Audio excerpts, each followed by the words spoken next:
I'm Dr. Christopher Ziebell. I'm an emergency room doctor at University Medical Center Brackenridge in Austin, Texas. And I came to be interested in talking to the folks at Violence Free Mental Health because I have mental illness in my family. And I thought it would be helpful to tell a story about what our experiences have been.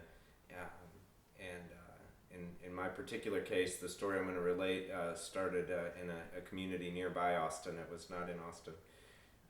I was driving in the car with my brother in the car with me, and we turned a corner where there was a police officer on the side of the road, apparently watching people to see if they stopped for the stop sign or were speeding or whatever.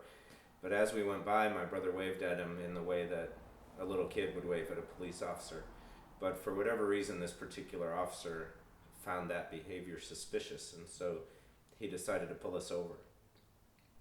And as we were getting pulled over, my brother started to get very agitated and worried and nervous, as folks often do when they have mental illness and have had run-ins with the law before associated with their mental illness. And so as the officer approached the door, I told him right away, I'm going to attend to whatever needs you have, but I want you to be aware my brother has mental illness and he's very likely to act out, and he may say things that are offensive to you or that you don't like. Please have patience with him. And I started the interaction with that.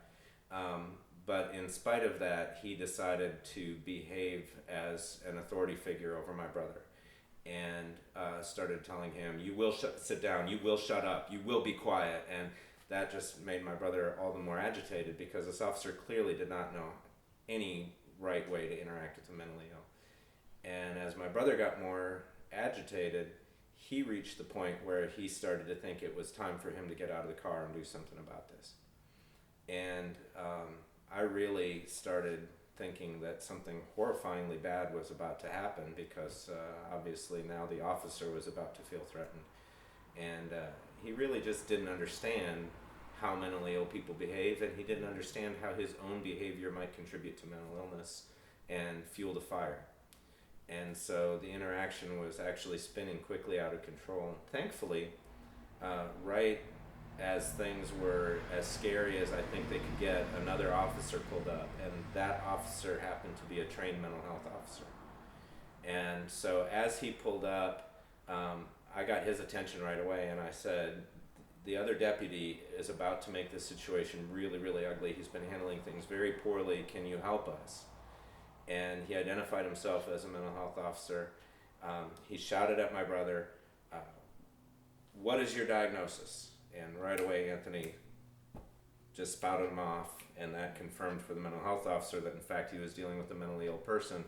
And he quickly knew exactly how to de-escalate that situation. And within 20 to 30 seconds, Anthony was back in the car. He was calm.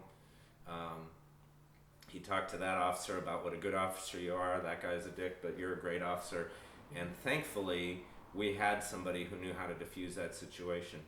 But the first officer was quickly escalating this into a violent episode that didn't need to be. All because he didn't like that a citizen waved at him as he drove by in the car. And that's our story.